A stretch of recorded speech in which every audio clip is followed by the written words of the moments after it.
Hello and welcome to The Advice Nut, TheAdviceNut at live.com, TheAdviceNut at live.com. Let's get to our first email.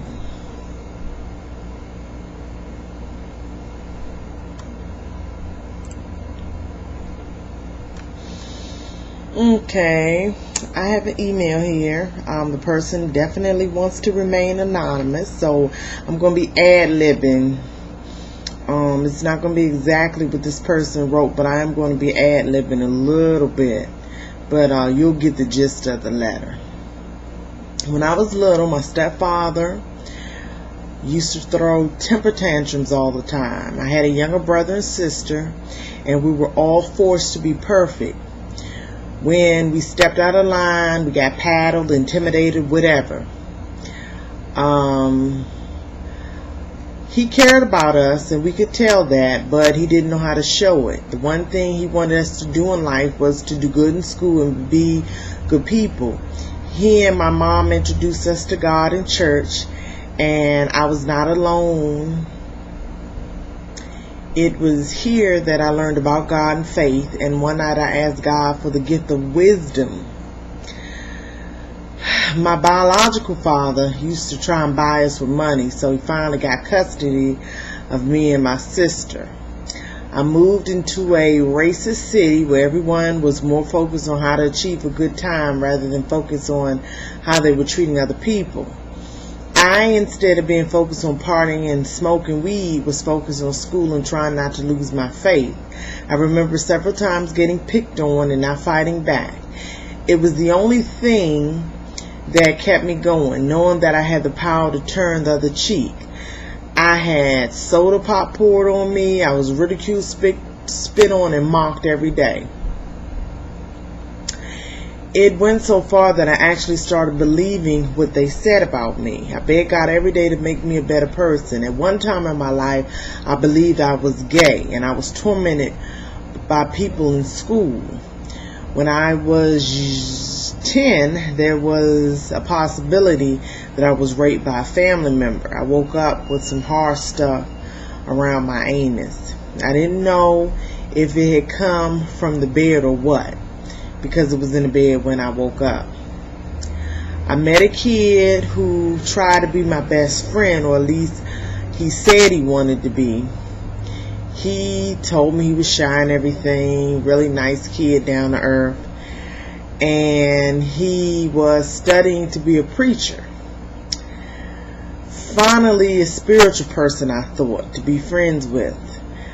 Let's just say he was secretly trying to date my stepsister and started spreading rumors about me behind my back. I was devastated. I finally left and moved to another school for senior year. I didn't know anyone, so I kept to myself. I started feeling the immense hatred of gay people. I was taking it out on them. I didn't know why. At my other school, the only person who would speak to me was a lesbian.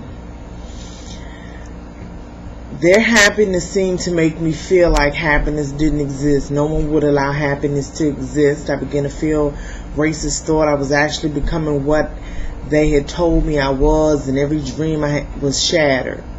I also haven't told very many people, but I was called to preach before I started believing I was gay. That's why being backstabbed by the would-be preacher, that's why we got along so well. I never let it get to me. I always kept running. So I decided to travel the world. I kept running and running. I never stopped, but I couldn't do it alone anymore, so I went into the Navy. It was fun, but all I could think about was getting forgiveness for thinking I was gay. I also remembered my personal dreams of traveling, so I got discharged home. Now I'm having trouble even believing there's a God some days. When I can't believe in God, I start to feel I'm like everything everyone has ever told me I was, and that truth is just a myth. I know there are better things in me. How do I recover from thinking so many hateful thoughts? I mean, I feel like I've let myself down to everyone around me. I've forgotten who I was in order to fit into the crowd. The thoughts I've thought didn't start out as hateful. They were ones of respect, because I believed I could never be as good as other people. Then everyone told me I was a racist, gay, and selfish at my old school. I had someone come up to me and ask me why I was so selfish. All I can do now is believe that I was selfish and staying to myself all those years. I didn't mean to be, but everyone was just so hateful, and I had heard of better things: peace, love, grace. Why, if all these things existed, was I treated bad for believing in them? You know what? You are truly not alone. Truly, you're not. You know, anyone who believes in God has doubt. Okay? I don't have doubt like I used to. I haven't had doubt that there was a God since I was in my 20s, because I do know there is a God. Why do bad things happen to people? Even when you believe in peace, love, and grace. Sometimes I just think it's a test. You know, I try not to ask God why, but sometimes I do. Why did I have to be a single parent? Why did I make the mistakes that I made when others didn't? Why, you know, why did I have to go the path I went? I don't know why. You know, some people think your path is written. I don't necessarily believe that your path is just laid out and you just walking, because through life we discover different things. But the fact is, there is a God. I know for a fact there is a God. God doesn't always give you everything you want. Why are people abused? Why do people die? And why are children abused? Why do people that you love leave you? I can't answer that. But what I do know is that if you have faith, and I mean faith in God, I mean, the one thing that I pray for on a daily basis is to have that faith, that unwavering faith. And I'm not there yet, and I pray that at some point I will be. And that's what I want you to have. I want you to have that unwavering faith. I can't answer why things happen, but I just want you to know that there is a God, and God does love you. It's hard. I know it's hard. It's real hard to understand God. I don't understand God. I don't understand why things happen. You know, I don't. But I do believe that there's a reason for it all. And you may not understand or know the reason before you die, but there is a reason for it all.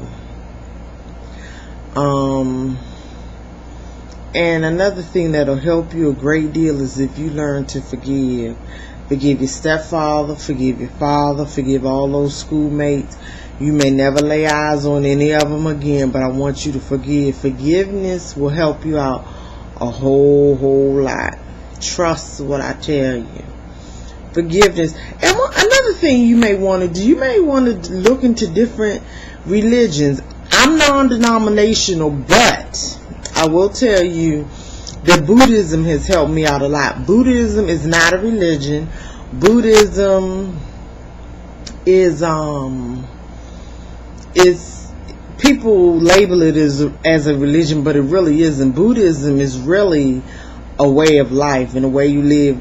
God does not enter into Buddhism, so you can be a Buddhist and believe in God. It's just a way of living. Buddha was a man that no one worshiped. People just followed his ways. He never claimed to perform any miracles. Okay, but I want you to hang in there.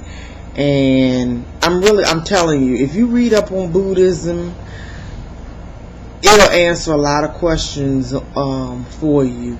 And the one thing it'll answer is suffering and why we suffer and how not to suffer.